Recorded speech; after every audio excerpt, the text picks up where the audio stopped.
다같이 찬송 255장 너의 죄 흉악하나 함께 찬송드립니다.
다같이 찬송 259장 예수 십자가에 흘린 피로써 함께 찬송드립니다.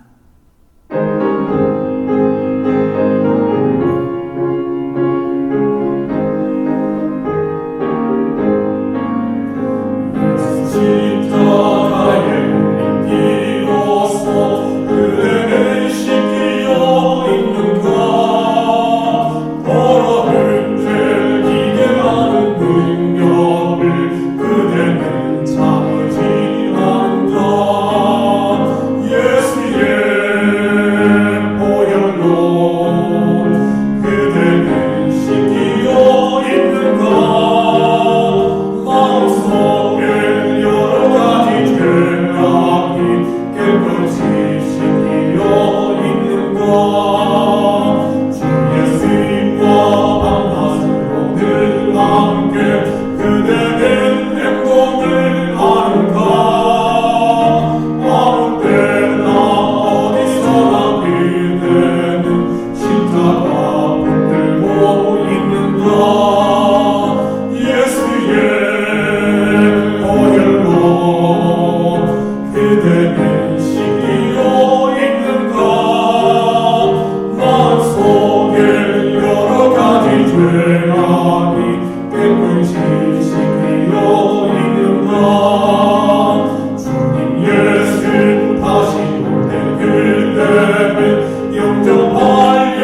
하나님의 말씀 여호수아 1장 5절에서 9절까지 말씀입니다. 내 평생에 너를 능히 대적할 자가 없으리니 내가 모세와 함께 있었던 것 같이 너와 함께 있을 것이며 내가 너를 떠나지 아니하며 버리지 아니하리니 강하고 담대하라. 너는 내가 그들의 조상에게 맹세하여 그들에게 주리라 한 땅을 이 백성에게 차지하게 하리라. 오직 강하고 극히 담대하여 나의 종 모세가 내게 명령한 그 율법을 다 지켜 행하고 우로나 좌로나 치우치지 말라. 그리하면 어디로 가든지 형통하리니 이 율법책을 내 입에서 떠나지 말게 하며 주야로 그것을 묵상하여 그 안에 기록된 대로 다 지켜 행하라. 그리하면 내 길이 평탄하게 될 것이며 내가 형통하리라. 내가 내게 명령한 것이 아니냐. 강하고 담대하라. 두려워하지 말며 놀라지 말라. 내가 어디로 가든지 내 하나님 여호와가 너와 함께 하느니라 하시니라. 아멘. 좋은 아침입니다. 가나안 전쟁은 분명 땅을 정복하는 전쟁입니다. 그런데 그 땅은 우리가 생각하는 단순한 부동산만이 아니라는 사실입니다. 겉으로 보면 땅을 정복하는 것처럼 보이지만 조금만 깊이 들여다보면 가나안 땅은 결국 나 자신임을 알 수 있습니다. 결국 가나안 정복은 나를 정복하는 것이지요. 로마서의 표현을 빌리자면 성령의 법이 육신의 법을 정복하는 것입니다. 이 싸움은 칼과 창에 의한 힘의 싸움이 아닙니다. 바로 하나님 말씀 앞에 내가 얼마나 항복하느냐의 싸움이지요. 꼭 야곱의 싸움과 같다고나 할까요? 야곱의 평생의 싸움이 무엇이었습니까? 손을 움켜쥔 채 태어난 야곱, 평생을 그 손을 펴는 싸움을 했지요.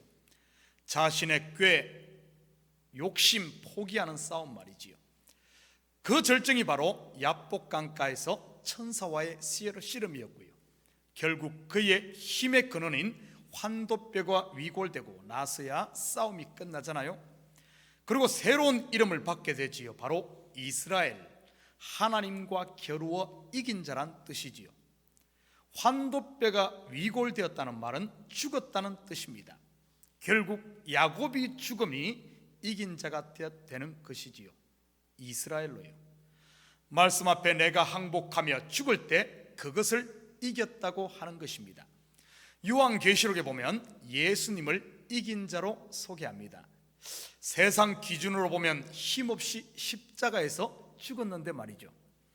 왕이 되라는 사단의 유혹을 물리치시고 하나님의 뜻 앞에 자기를 순종하심으로 결국 이긴 자가 되셨습니다. 우리는 예수님을 이긴 자라고 하면 죽음에서 살아나신 부활만을 생각하기 쉽습니다. 물론 죽음의 권세, 사단의 권세를 깨뜨리셨기에 이긴 자라고 하는 것도 맞습니다. 그런데 예수님의 가장 큰 싸움은 바로 겟세마네에서 있었지요. 3번씩이나 기도하시며 또한 제자들에게까지 중보 기도에 요청을 하셨지요. 그리고 그곳에서 사단의 머리를 밟고 이기셨습니다. 자신의 뜻을 포기함으로 말이죠. 그분은 하나님의 뜻대로 십자가에 자신을 내어주심으로 사단을 이기시고 승리하신 것입니다. 우리가 여호수아를 공부하며 이 사실을 바로 알아야 합니다. 그렇지 않으면 하나님의 뜻과는 완전히 반대로 갈 수 있습니다. 실제로 많은 사람들이 여호수아 하면 용기 백배한 용사의 이미지를 갖고 있습니다. 오늘 본문을 보면 오히려 정반대인데도 말이죠. 저는 오늘 본문을 통해 성도의 참된 용기가 무엇이며 성도 앞에 있는 영적 승리의, 영적 전쟁의 승리의 비결이 무엇인지 한번 살펴보도록 하겠습니다. 5절과 6절 같이 봅니다. 내 평생에 너를 능히 대적할 자가 없으리니 내가 모세와 함께 있었던 것 같이 너와 함께 있을 것임이라. 내가 너를 떠나지 아니하며 버리지 아니하리니 강하고 담대하라. 너는 내가 그들의 조상에게 맹세하여 그들에게 주리라 한 땅을 이 백성에게 차지하게 하리라. 성경에서 여호수아 1장만큼 하나님께서 많은 확정과 용기를 북돋아주는 말을 한 곳은 찾기 힘들 것입니다.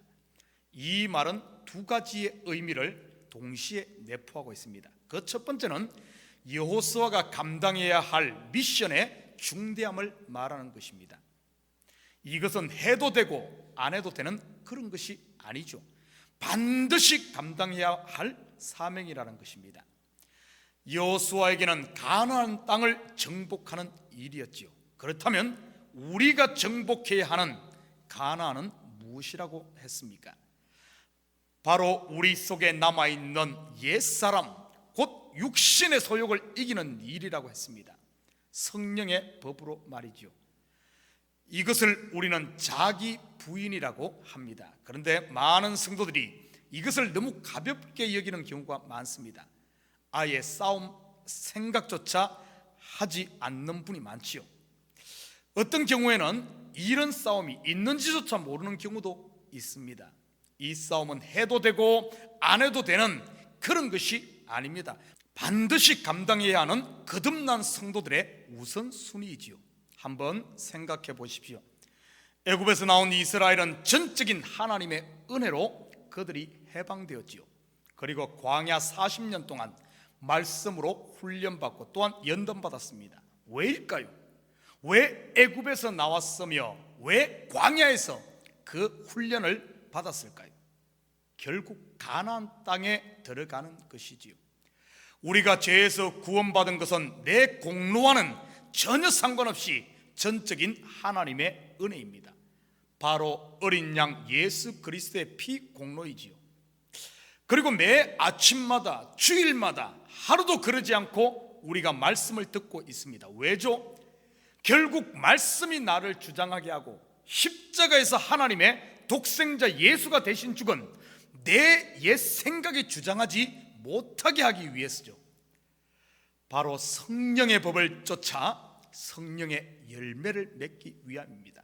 다른 말로 하면 내 속에 예수님이 온전한 왕이 되시는 하나님의 나라가 서는 것이지요. 신앙생활의 핵심이 바로 자기와의 싸움임을 잊지 마시기 바랍니다.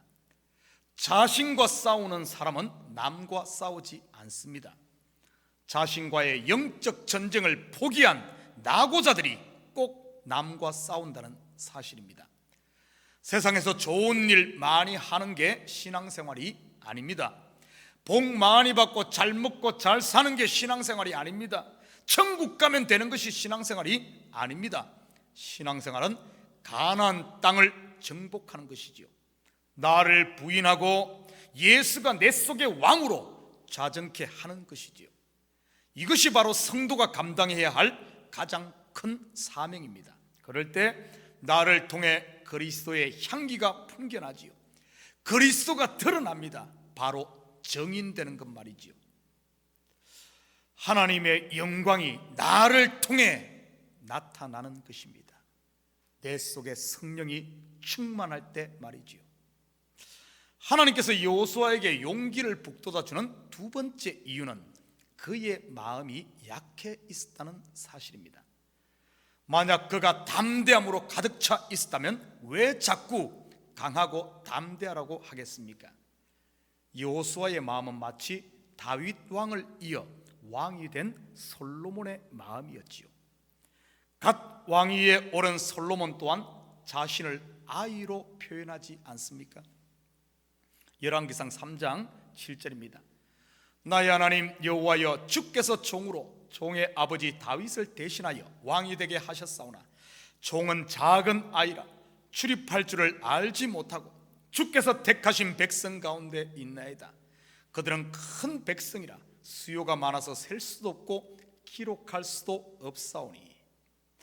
솔로몬의 마음이 어떻게 이렇게 낮아지게 되었을까요? 그가 감당해야 할 책임감 때문일 수도 있지만 조금 더 깊이 들여다보면 그가 받은 은혜의 크기가 얼마나 큰지를 알았기 때문입니다. 자격 없는 그에게 이스라엘의 왕의 보좌가 주어졌잖아요. 여호수아 또한 같은 상황입니다. 모세의 시종이었던 그에게 가나안 정복이라는 시대적 사명과 또한 지도자라는 자리가 주어졌지요. 그는 그 은혜를 알기에 완전히 엎드러졌던 것이지요. 이 모습은 이들에게만 나타나는 게 아닙니다. 복음서에도 보면 예수님의 큰 구원과 은혜를 받은 자들은 전부 같은 모습이지요. 그 앞에 어린아이가 되는 것입니다. 여호수아나 솔로몬처럼 말이지요. 마태복음 18장 3절입니다.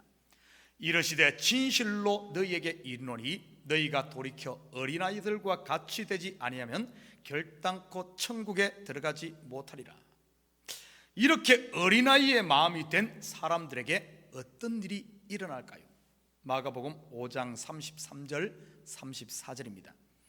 여자가 자기에게 이루어진 일을 알고 두려워하여 떨며 와서 그 앞에 엎드려 모든 사실을 여쭈니 예수께서 이르시되 딸아, 내 믿음이 너를 구원하였으니 평안히 가라.